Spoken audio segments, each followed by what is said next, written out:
Hey YouTube. I think my phone's trying to force me to upgrade because I ran out of space, so I had to redo this. But yeah, what is it? It's Tuesday.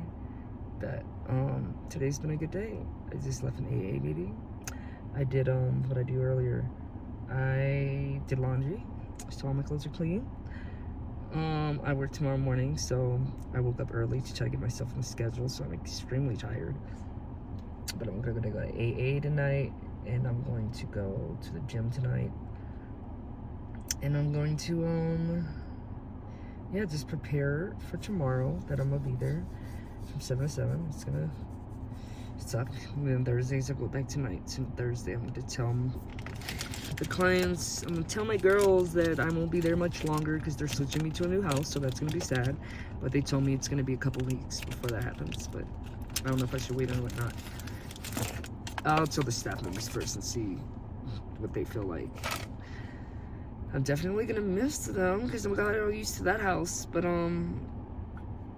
yeah, I'm just excited. I'm so excited. Everything is falling into place. Oh, I've been homeless for 81 days. I've been sober for 27, going on 28 days. And I applied for all these apartments, kept getting denied because of my credit, but I'm finally caught up on everything. My credit score still sucks because, you know, it's gonna take some time to, because I have all these late payments from 2024 fucking my life up. But knowing me, it's when I finally get it together and I'm finally doing things the way I'm supposed to be doing, it doesn't take me that long to get out of a rut. 2024, I felt like I was losing my mind because I was literally with somebody who just didn't want to do anything, and because of that, I'm like pulling the weight of them while I'm working and I'm trying to have goals, and they don't want to do anything but spend money and sleep and drink. And so that it was literally, but everything happens for a reason. Them being them is what made me get sober, because I thought I was good and then I wanted to be sober, and that was the first time where I was just like, I'm done with this, because I was seeing how crappy this person was, and I'm like, I don't want to be them. I don't want to just get drunk and high and then rely off somebody else, but they sure do. I don't want to just sit around not completing my goals and saying I want to do this but then not making any changes. Whole time I'm saying I want to complete my goals, but I'm not making any changes because I'm trying to take care of this person. And it wasn't until I cut them out was when life started getting better, like almost like pretty much instantly it started getting better. And it was sad when I realized that they were the problem, because I really cared about them. But it is what it is, because I don't think they cared about me. I think they just cared. I just think they liked what I could provide for them, you know? So I'm finally saying, fuck all that. Why am I trying to love this person who, sadly, I don't think loved themselves? And the whole time I'm losing myself with them. And I was losing myself so hard for the first time. It was crazy because, yeah, no. And I was definitely, feel like I was getting manipulated at a certain point. So I'm just grateful that I woke the fuck up and I started getting my shit together. And then at first I wasn't sober. I was drinking like crazy, trying to get over them, and being around people and going to bars and karaoke places and eating and doing this and that and the other. And the whole time I just needed to not do that. So I'm excited. I'm excited for the things that are coming towards me, because I've been saying 2025 is going to be my year for the longest time, since 2022. And I just had like a weird awakening, and I like the whole people pleasing thing. Bye. Oh my god. I had to cut people off. My phone bills finally, like, it's been like $500 for years, and now it's $300 a month, and even that's high. But in 2 months I'll be done paying off a couple phones, and then it'll go down to like $250 a month. And then when I finally, and then I got like 6 or 7 months before I'm done paying off my ex's phone, and then it'll go down even more. It'll be $150 a month, which, a gift card, cool, which I'm looking forward to. Like, I have a good job that pays, that's stable. It doesn't pay the best, it's like 17 an hour, but with the differential it's like 20. So it's not the best money, but I can grow in it, and then I have the stability that I need, and I'm about to get a place. And I'm just, I'm just excited, guys. Like, I'm so excited. Like, it's crazy how depressed and low I was. And the whole time, it's just because I felt like I wasn't doing good enough. Not realizing that I was one person trying to do the work of many people. Like, I felt like I was taking care of them. Like, no, I was taking care of them. I would work 16-hour days and then come home and the place is dirty and there's no food cooked and they just been laying in bed getting high. And then when we ran out of weed, they just have a biggest attitude and just be mad because they didn't have a drink or didn't have weed. So I always constantly kept it all stacked up, and then they didn't want to do anything. And then they always made excuses every time I did. Like, I voiced my opinion about like how I felt like I was being used. And then all of a sudden they got a job, and then all of a sudden their second day of work, they fall down some stairs and can't go. And then they were off their feet for like 2-3 weeks. Okay. And I don't know, something in me, when they fell down, like, the first thing that popped in my head was they did that on purpose. Something told me that was on purpose. Like, that was not no accident. Especially since they've done something similar like that in the past. And then it was just excuse after excuse. And then I'm like, why did you fall down? How did that happen? Like, because especially since and then they told me, oh, I was in a rush. I'm like, why are you in a rush? We both woke up at 5 a.m. and then I left for work. And did you go back to sleep? Because you were still there. Like, you could have left and and then you just have to walk right there, because our apartment building was on top of this rail line. All they have to do is walk downstairs. We're in the end of the building, like not even 100 feet from the rail line. I'm like, why were you running?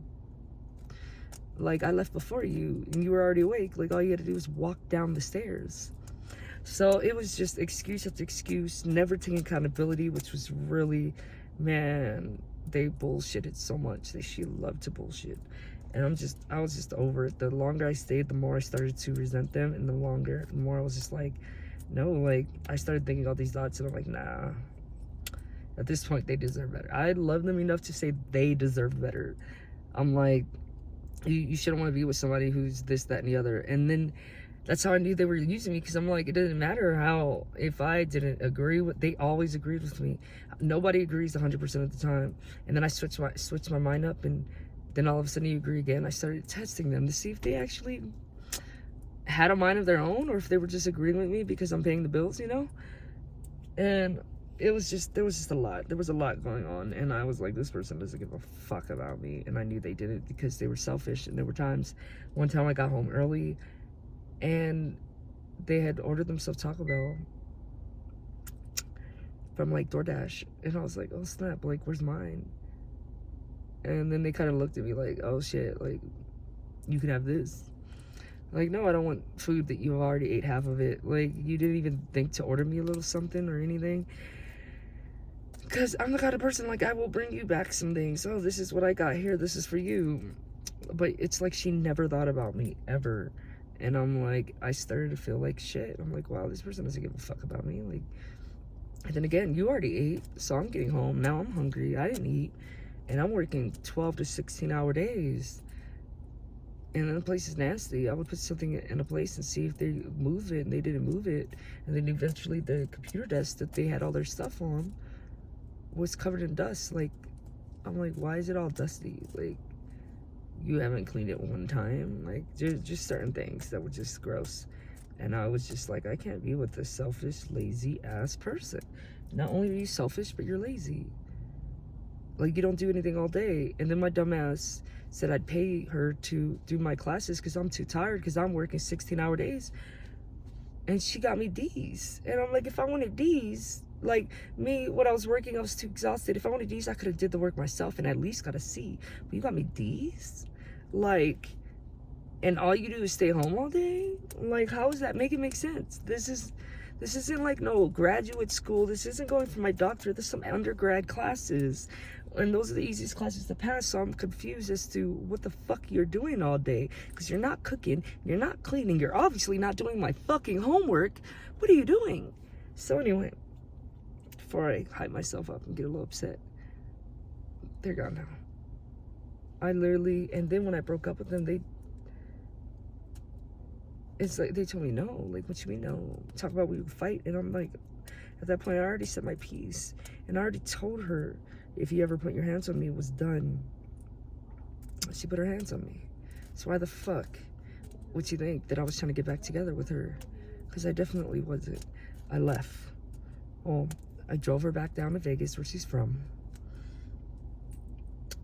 Got her all situated in a fucking hotel, which she couldn't even get in her name because she had all these fucking evictions on her record in fucking Vegas. And then she would lie so much. I was just like, let's go to the other place. She goes, we can't because I have evictions there. And then I found out about the eviction for that place, and I'm like, you didn't tell me about this one. She goes, oh, I thought I did. No, you didn't. You didn't. You said you didn't want to be there because you didn't like that place. You wanted to be in this place. You didn't tell me you wanted to be in this place because of the eviction. Just to find out you have another eviction associated with this company, a sister company. Like, you lie so much. Like, you told me you wanted to be there because of X, Y, Z. And I remember because I started writing things down, and she gaslit me all the time. And I don't like that shit. Like, how you gaslighting me all the time? And she was, no. See, I need to calm down. Nonetheless, I'm just happy. I'm happy how my life is turning out. I'm happy the place that I'm in. I'm happy that I'm about to get an apartment. I got approved finally, and it's not even in the hood, and I'm excited, and I got a good deal because it's wintertime and they were cutting the prices on rent. I went back to see what that apartment is now. I got it for $1,600. That apartment now is like $1,800. That's $200 freaking dollars more. That's $2,400 more a year. 12 times 2, right? I don't know. Yeah, that's $2,400 more a year. I'm so thankful. Like, you don't even understand how thankful I am. This place is nice. I'm gonna just start, everything's gonna fall together. I'm gonna start saving. I'm gonna start getting out of debt. And once I get out of debt, I'm gonna start doing things like fixing my car. And just doing things. I'm just doing things, guys, and I am so grateful. I'm just so grateful for how my life is turning out, and I'm happy. I'm happy. I'm finally feeling happy for the first time in like a year. Like, I just feel not even just at peace. I have not had this much peace in the longest time. This whole time I'm getting sick. I'm passing out. I'm throwing up. Like, my body used to throw up a lot when I was with my ex before her, but she was like physically abusive, and it was like my body knew this person is not right. She may not be putting her hands on you, but there's something wrong with this situation. And then it's to the point where you know, she got drunk one night and grabbed me around my ankles, and I said, get the fuck off me. Because no, I dealt with that. I had an ex, the one right before her, used to drag me out of bed, throw cold water on me when I was sleeping. That shit triggered some shit in me, gave me a flashback and I just start fucking, yeah, no. It was just not good. It was just not good. I'm like, if they put their hands on you, no, I don't care. You aggressively put, and then the whole night she was yelling about her keys that she lost, mind you. I had blocked her that night. I was done. I'm glad I did, though. But yeah, we got back together. I was already planning to leave. In my head, I was just like, there's no way I'm like, she really just does not respect me, and she thinks I'm stupid. And I had a whole plan on it. And I was gonna stay in Vegas. But then I'm like, nah, if I stay in Vegas, she's gonna either come look for me, or, you know, or trying to convince me to get back together. I gotta have to, you know, block her and shit. So I left. She got drunk, passed out. I packed all my shit, put it in my car, started driving back to Colorado. And luckily there was no snow in the mountains, so I made it back, and I stayed here, and I've been back. She can stay in Vegas.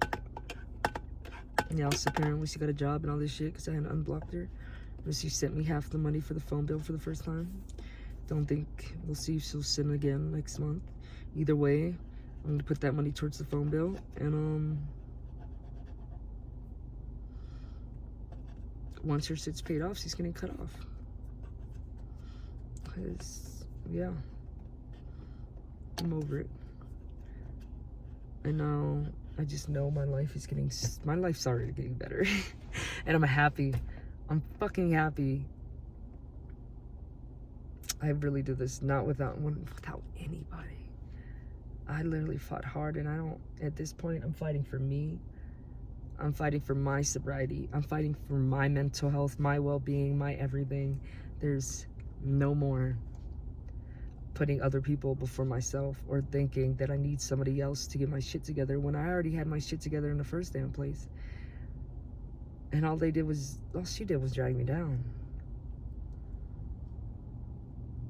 But yeah, once I move in, I have to save up for the deposit. I don't have the money for the deposit. And I was supposed to move in in like a month. So yeah, I've been picking up overtime. I work 12-hour shifts, and I've been working like 60 to 72 hours a week. That's my goal, is just to keep doing that until I have the money for the deposit, so I can pay it and move the fuck in. So I'm just excited, guys. But yeah, that's it. I'm CJ, and I'm an alcoholic.